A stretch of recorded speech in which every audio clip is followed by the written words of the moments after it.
Halo, kita bertemu lagi di perkuliahan pengujian perangkat lunak pada materi static testing. Minggu ini kita mempelajari tentang pengujian statis, yang dimana yang akan kita pelajari pertama mengenali jenis produk kerja perangkat lunak yang dapat diperiksa oleh berbagai teknik pengujian statis. Kemudian, menggunakan contoh untuk menjelaskan nilai dari pengujian statis. Kemudian, menjelaskan perbedaan antara teknik statis dan dinamis dengan mempertimbangkan tujuan besar, jenis cacat yang akan diidentifikasi, dan peran teknik-teknik ini dalam siklus hidup perangkat lunak. Teknik statis dan juga proses pengujian.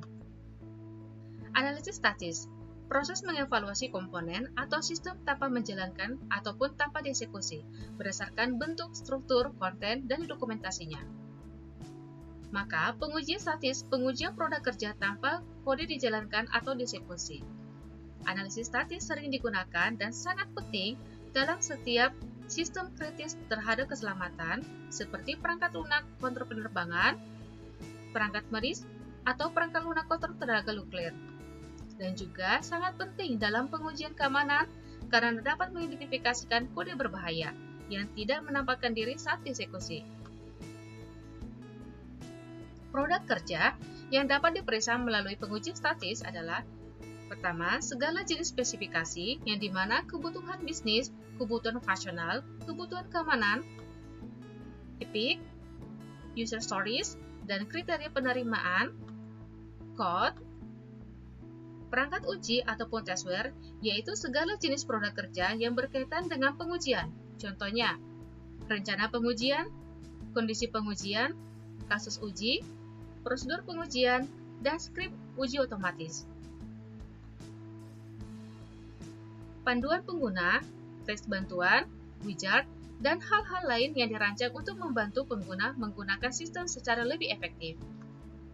Kemudian halaman web. Ada juga alat ataupun tools analisis statis untuk menganalisis apakah ada tautan yang rusak, misalnya. Kemudian kontrak, rencana proyek, jadwal, dan anggaran. Sebuah produk kerja yang sangat penting untuk ditinjau karena banyak uang mungkin bergantung pada susunan kata spesifik. Model seperti diagram aktivitas ataupun model lain yang digunakan dalam pengujian berbasis model. Pengujian statis memiliki banyak keuntungan. Keuntungan utama adalah yang pertama, karena pengujian statis dapat dimulai pada awal siklus hidup. Umpan balik dini mengenai masalah kualitas dapat diperoleh. Contohnya adalah validasi awal terhadap kebutuhan pengguna daripada terlambat dalam siklus hidup, yaitu selama pengujian penerimaan atau self-test testing. Umpan balik selama tinjau desain review, atau penyempurnaan backlog jauh lebih berguna daripada setelah sebuah fitur selesai dibangun. Keuntungan keduanya adalah dengan mendeteksi cacat pada tahap awal, biaya pengerjaan ulang atau rework cost seringkali relatif rendah. Dengan demikian, peningkatan kualitas produk perangkat lunak dapat dicapai dengan biaya relatif murah, karena banyak biaya lanjut dari pembaruan yang terlambat dapat dihindari, seperti pengujian regresi, tambahan, pengujian konfirmasi, dan juga lain-lainnya. Adapun keuntungan tambahannya adalah cacat dapat dideteksi dan diperbaiki dengan lebih efisien. Cacat yang tidak mudah ditemukan oleh pengujian dinamis karena kerentanan keamanan dapat diidentifikasi. Cacat dalam desain dan kode di masa mendatang dapat dicegah dengan mengungkapkan ketidakkonsistenan, ambiguitas, kontradiksi, kelalaian, ketidakakuratan, dan redundansi dalam persyaratan. Karena upaya pengerjaan ulang ataupun rework effort berkurang secara substansial, angka produktivitas pengembangan cenderung meningkat. Pengurangan biaya dan waktu pengembangan, pengurangan biaya dan waktu pengujian, pengurangan total biaya kualitas sepanjang masa pakai perangkat lunak. Komunikasi dalam tim meningkat karena adanya pertukaran informasi antar peserta selama tinjauan ataupun review yang dapat meningkatkan kesadaran akan kualitas dari si perangkat lunak. Jika ada pengujian statis, maka ada pengujian dinamis. Jadi, pengujian statis mengacu pada aktivitas pengujian tanpa mengeksekusi kode sumber. Semua aktivitas verifikasi seperti inspection, walkthrough, review, dan lain-lainnya termasuk dalam kategori pengujian ini. Hal ini, jika dimulai pada fase awal pengembangan perangkat lunak, memberikan hasil yang baik dengan biaya yang sangat wajar. Pengujian dinamis mengacu pada eksekusi kode dan melihat kinerjanya dengan input tertentu. Semua aktivitas validasi termasuk dalam kategori ini, di mana eksekusi program sangat penting. Kemudian kita masuk ke dalam proses peninjauan. Dalam proses ini, yang akan kita pelajari adalah dapat meringkas kegiatan dari proses tinjauan produk, mengenali perbedaan, peran, dan tanggung jawab dalam tinjau formal, menjelaskan perbedaan antara berbagai jenis tinjauan, yaitu tinjauan formal, penelusuran, tinjauan teknis, dan juga inspeksi. Kemudian kita dapat menerapkan teknik tinjauan pada suatu produk kerja untuk menemukan cacat. Menjelaskan faktor-faktor yang berkontribusi pada tinjauan berhasil. Proses peninjauan. Jadi, peninjauan ataupun reviews merupakan pengujian statis yang khas dan yang sangat bermanfaat.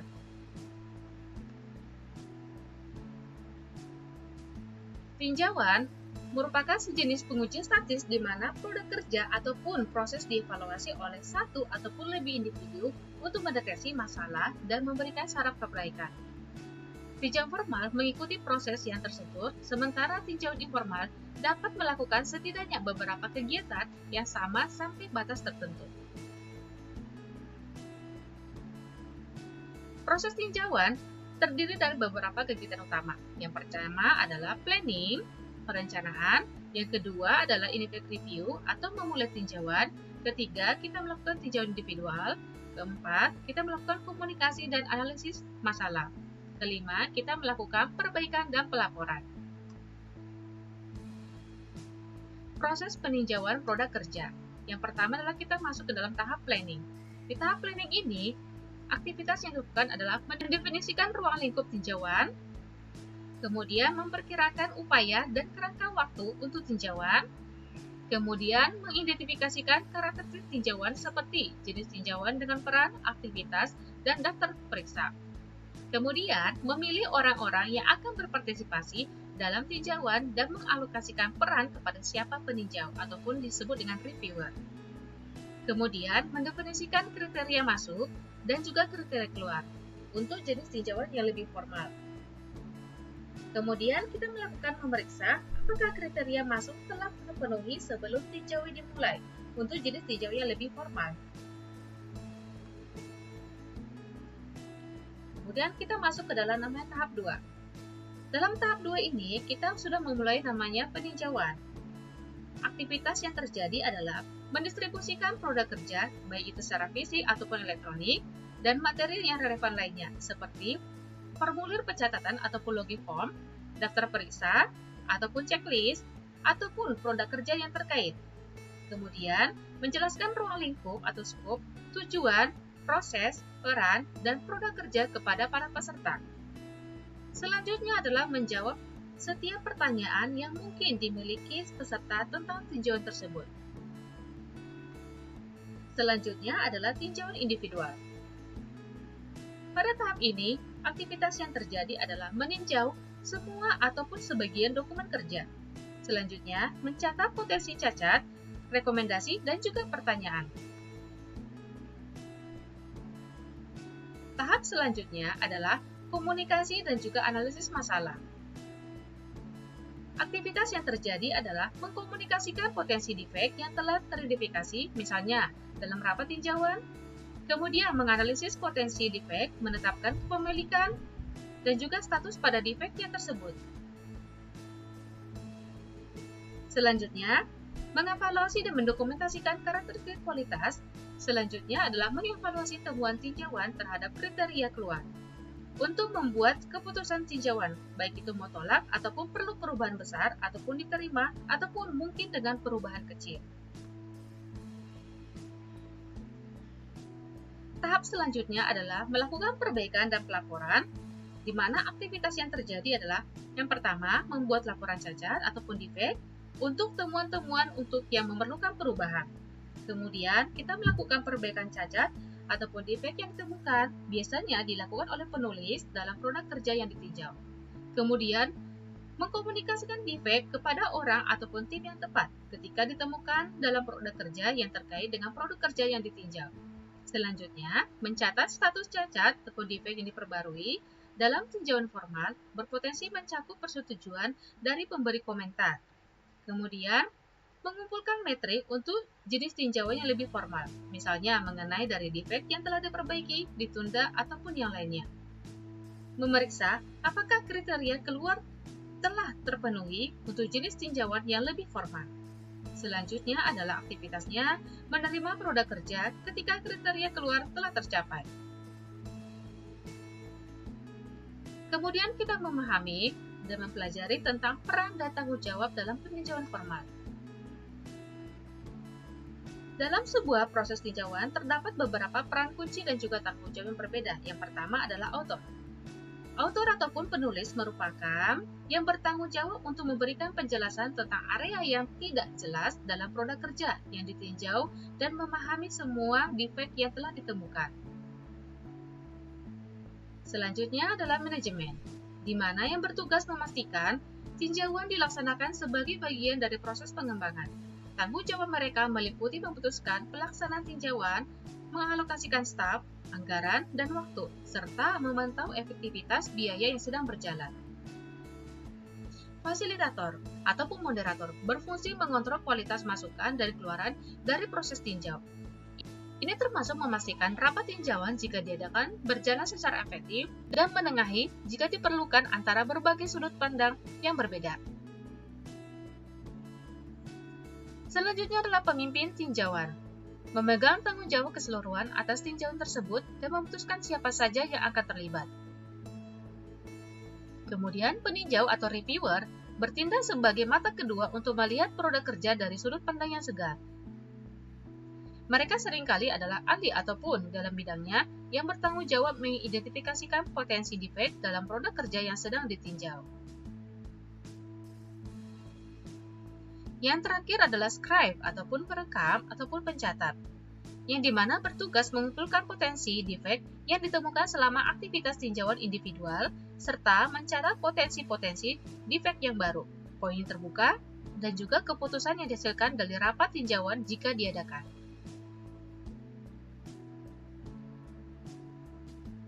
Beberapa jenis-jenis tinjauan adalah yang pertama, tinjauan informal, yaitu pemeriksaan rekan kerja ataupun body check, berpasangan atau pairing, ataupun tinjauan berpasangan atau peer review.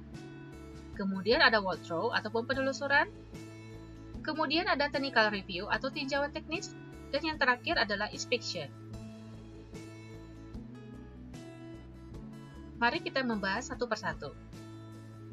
Informal reviewer. Tujuan utamanya adalah mendeteksi potensi defek, dan tujuan tambahan lainnya yang mungkin yaitu adalah menghasilkan ide ataupun solusi baru, menyelesaikan masalah kecil dengan cepat. Tidak didasarkan pada proses tinjauan formal ataupun yang didokumentasikan. Kemudian, mungkin tidak melibatkan rapat tinjauan ataupun review meeting. Dapat dilakukan oleh rekan kerja dari penulis ataupun body check, ataupun oleh lebih banyak orang. Maka, pada bentuk tinjauan ini, partisipan bisa satu ataupun lebih banyak orang. Hasilnya mungkin didokumentasikan, tetapi seringkali tidak terjadi. Tingkat kebermanfaatannya bervariasi tergantung pada peninjau. Pengguna daftar periksa ataupun checklist bersifat opsional saja, dan kemudian sangat umum digunakan dalam pengembangan agile. Kelebihan menggunakan cara ini yaitu tidak mahal, namun bisa menemukan banyak defect ataupun faults. Namun, kelemahannya adalah output tergantung dari kemampuan ataupun ability dari reviewernya. Kemudian kita masuk ke walkthrough ataupun penelusuran.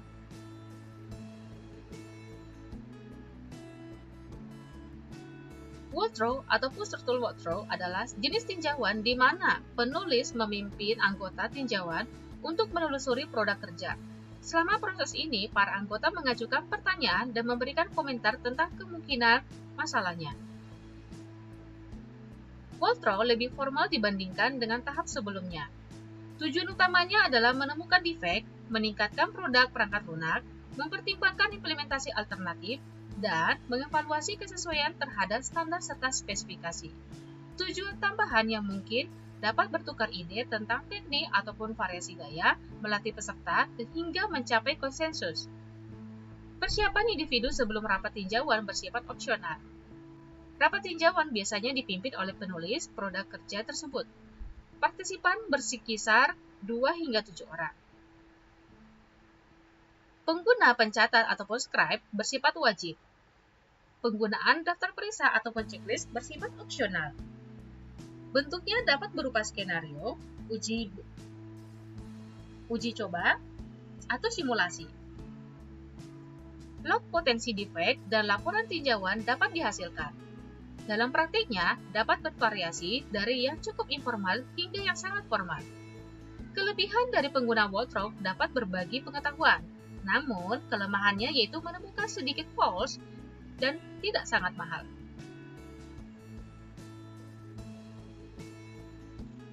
Kemudian, cara selanjutnya adalah tinjauan teknis ataupun technical review. Tinjauan teknis adalah jenis tinjauan formal yang dilakukan oleh tim personal berkualifikasi teknis. Tinjauan ini bertujuan untuk memeriksa kesesuaian suatu produk kerja untuk tujuan penggunaannya dan mengidentifikasikan ketidaksesuaian dari spesifikasi serta standar yang berlaku. Tujuan utamanya adalah mencapai konsensus dan mendeteksi potensi defek. Tujuan lanjutan yang mungkin di mana dapat mengevaluasi kualitas dan membangun kepercayaan terhadap produk kerja, menghasilkan ide baru, memotivasi dan memperdayakan penulis untuk meningkatkan produk kerja di masa depan, serta mempertimbangkan implementasi alternatif. Para peninjau ataupun reviewer harus merupakan rekan sejawat teknis dari penulis dan merupakan pakar teknis dalam disiplin ilmu yang relevan. Persiapan individu sebelum rapat tinjauan merupakan diwajibkan. Rapat tinjauan bersifat opsional dan idealnya dipimpin oleh fasilitator terlatih yang biasanya bukan penulis. Kemudian, pencatat ataupun scribe bersifat wajib dan idealnya bukan penulis. Penggunaan daftar periksa ataupun checklist bersifat opsional. Dan terakhir adalah log potensi cacat ataupun defek dan laporan tinjauan biasanya dihasilkan. Kemudian di cara yang terakhir adalah inspeksi. Pada cara inilah di mana kriteria masuk ataupun entry kriteria dan juga kriteria keluar yang spesifik digunakan. Pencatat ataupun scribe bersifat wajib. Rapat tinjauan dipimpin oleh fasilitator ataupun moderator terlatih, tetapi bukan penulis. Penulis tidak dapat bertindak sebagai pemimpin tinjauan, fasilitator, pembaca, ataupun pencatat. Partisipan untuk kegiatan ini berkisar 3 hingga 6 orang. Log potensi defek dan juga laporan tinjauan dihasilkan. Metrik dikumpulkan dan digunakan untuk meningkatkan seluruh proses pengembangan perangkat lunak, termasuk proses inspeksi itu sendiri. Sehingga dengan cara ini memiliki kelebihan yaitu efektif dan menemukan banyak faults ataupun defek, sedangkan kekurangannya adalah mahal dan juga membutuhkan partisipan yang terpercaya akan pengetahuannya. Di tahap ini adalah di mana kita melakukan penerapan teknik tinjauan. Sebenarnya ada beberapa sejumlah teknik yang dapat digunakan terlepas dari jenis tinjauan apapun yang sedang dilakukan. Tujuan utamanya adalah menemukan defek, tetapi beberapa teknik ini akan lebih efektif daripada yang lain dalam situasi tertentu. Contohnya adalah tinjauan ad hoc ataupun ad hoc reviewing. Teknik tinjauan yang dilakukan secara informal oleh peninjau independen tanpa proses yang terstruktur. Tinjauan berbasis daftar periksa ataupun checklist based review. Teknik tinjauan yang dipandu oleh daftar pertanyaan atau atribut yang wajib dipenuhi. Kemudian, tinjauan berbasis skenario ataupun uji coba. Teknik tinjauan di mana peninjauan dipandu dengan menentukan kemampuan produk kerja untuk menangani skenario ataupun kasus penggunaan tertentu. Kemudian, tinjauan berbasis peran, yaitu teknik tinjauan di mana peninjau mengevaluasi produk kerja dari perspektif peran pemangku kepentingan atau stakeholder yang berbeda. Dan yang terakhir adalah tinjauan berbasis perspektif, di mana teknik tinjauan ini mengevaluasi produk kerja dari sudut pandang yang berbeda.